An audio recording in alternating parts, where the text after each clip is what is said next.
Very good afternoon to you. Welcome to the Weekend at One. My name is Najma Ismail.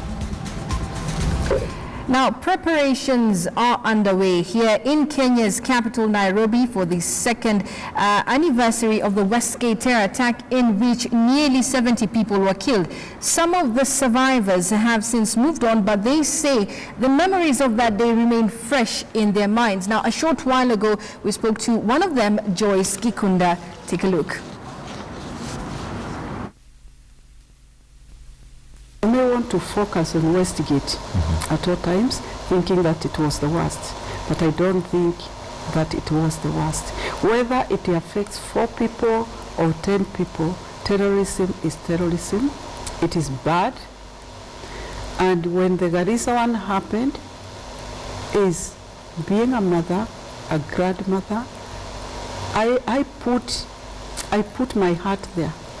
I tried to imagine what those parents of those children were going through.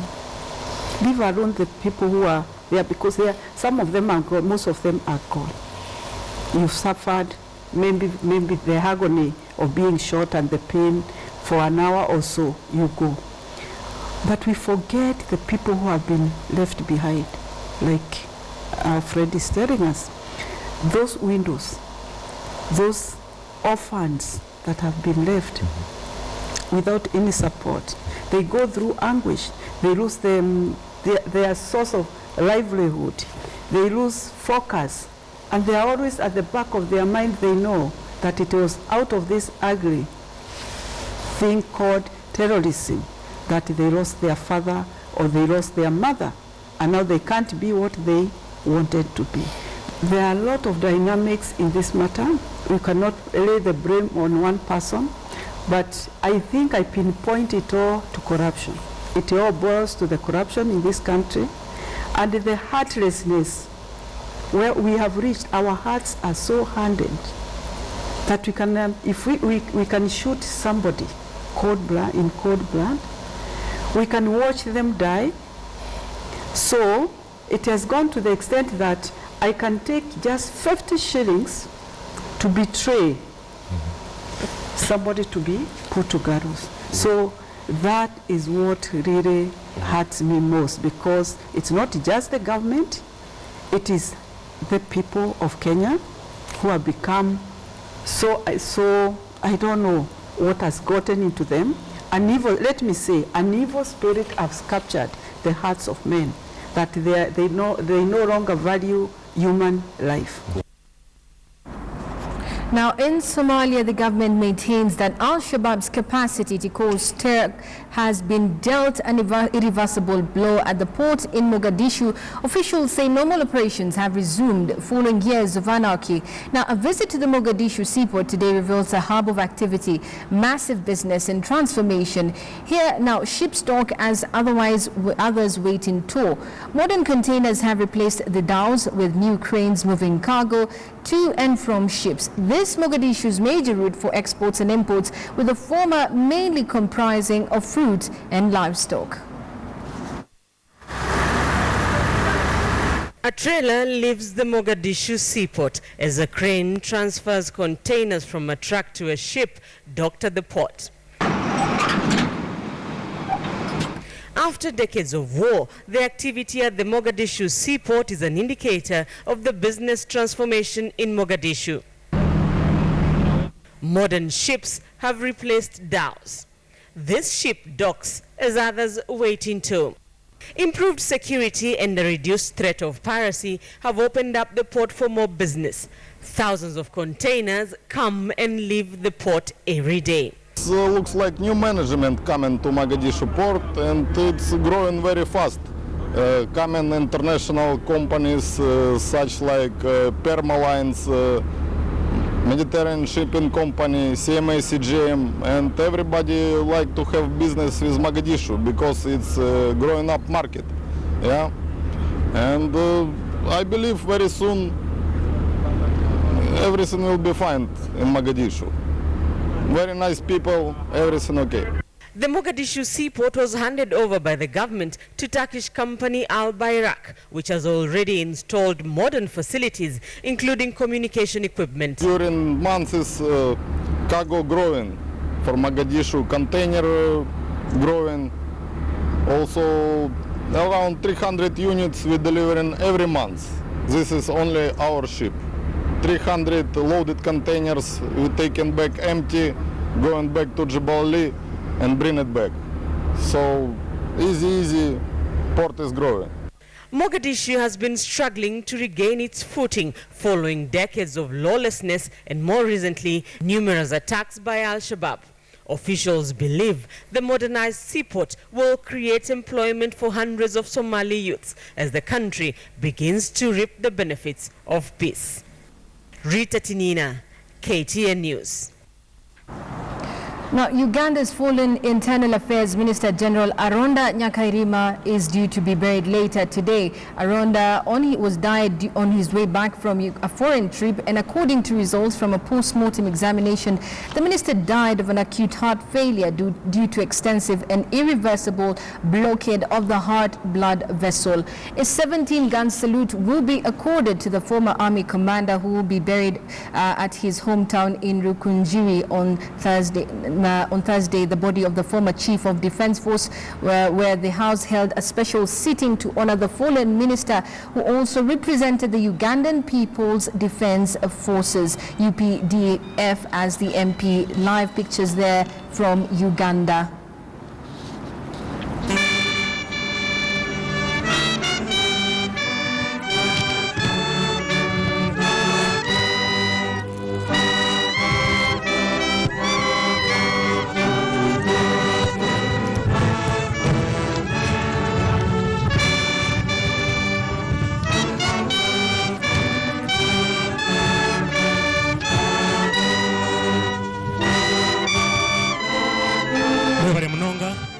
That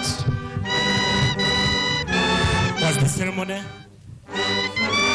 playing of the wreath by government. A brief history of the general. Aronda served as the chief of defense forces for 10 years in Uganda, overseeing the defeat of the Lord's Resistance Army and the Allied Democratic Front rebels. Now, prior to his appointment to the Internal Affairs Ministry, the late Aronda served as the Chief of Defense Forces from 2003 to 2013. Aronda was born in Rukunjiri district on July 7, 1957.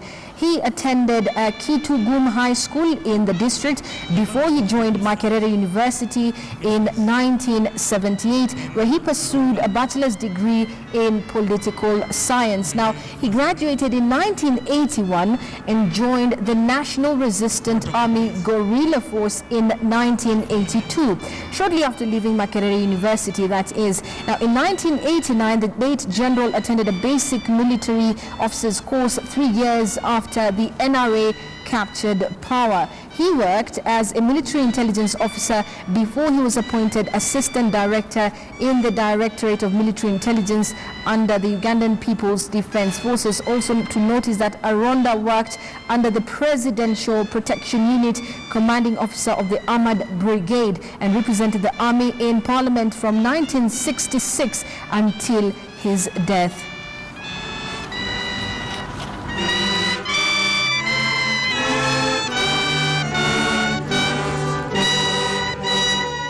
Citations.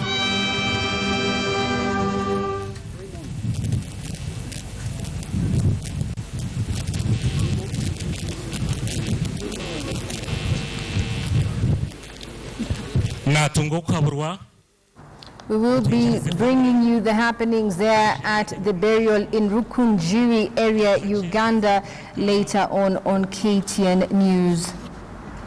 Now, moving on, we now join our reporter Sharon Momanyi, who is standing by at Karura Forest, where I believe there is a Westgate vigil currently going on ahead of the anniversary, the 2-year anniversary. Sharon, good afternoon. Sunday at the Karura Forest, a special corner called the Amani Garden, dedicated to the people who lost their lives during the deadly Westgate attack of 2013. And this morning, friends and family of those who lost their loved ones have come here to keep vigil and to pray and honor the people who they lost during the attack. And it's almost at the second year anniversary, just one day to the 21st of September, and 2 years on, and they say that it has been a difficult time for some of them just coming to terms with the loss of their loved ones. Yeah, my late husband, Mithil Shah, he was at the rooftop of Westgate at the cooking competition because he was the main sponsor for the event. You know, all of a sudden at lunchtime, I heard the news about the hostage situation. And, you know, I just was calling him, but, you know, there was no reply. And then I went over to MP Shah Hospital, and that's where the news was broken to me that he was no more. He was actually brought there by the ambulance, and yeah, he was no more in Westgate itself. Mm-hmm. Yeah, it was very shocking for us. We just can't imagine how this happened. And, you know, we still can't believe it to this day. But even as the loved ones and family deal with... Time now for a short break, but don't go too far. I will be back with more news. Welcome back to the Weekend at One. Now, Kenya is marking 2 years since the Westgate attack amid mixed fortunes in the country's fight against terrorism. Nearly 70 people were killed in the mall attack, for which the Somali terror group Al-Shabaab took credit. Kenya has since put in place to counter terrorism measures, but a recent report by a state watchdog has accused police of using extrajudicial means to fight terror in the country. Several low-key memorial events are planned in the city between today and tomorrow. Many of the survivors say the memories of the attack are still very fresh in their minds.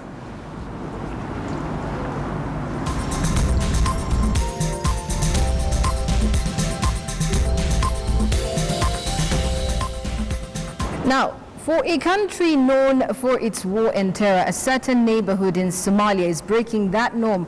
On a bright and sunny afternoon such as this one, tens of youths and elders have crowded for a traditional game of archery. Now, archery is slowly picking up popularity with residents, with the peace currently being enjoyed in Mogadishu. This has become a fun traditional activity. The participants are grouped in two.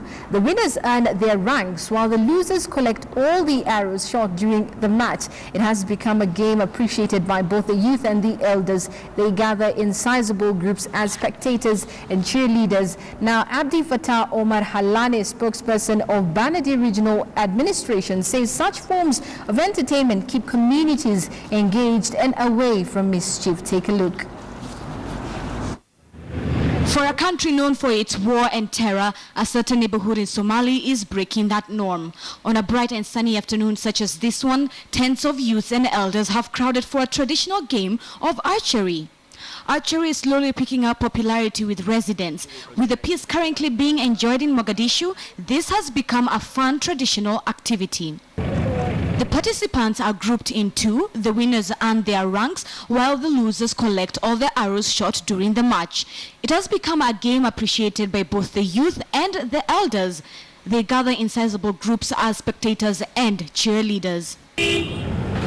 Abdi Fattah Omar Halane, spokesperson of Bandari Regional Administration, says such forms of entertainment keep communities engaged and away from mischief. This is an entertainment game. It's not like gambling where you lose something and it's not prohibited by religion. It's a sunnah narrated from our prophet. It is good to know how to play this game as well as swimming. It helps you to have skills to hit your target. Above all, it is a good game. He went on further to explain the influence the game has come with. You see, people are happy to watch. When you come to watch, automatically you support one of the competitors. Of course, you won't support both. You may support the best player in throwing the arrows. It helps them to keep their tradition, and it does not bring any conflict. Somali, with its past history of years of civil war, is now slowly being rebuilt, and the return of traditional games such as this are perhaps the latest sign of better days ahead. Zinzi Kibiku, KTN News. Well, that's it on the weekend at 1 on KTN Home, but do join me on KTN News for continuation of this bulletin.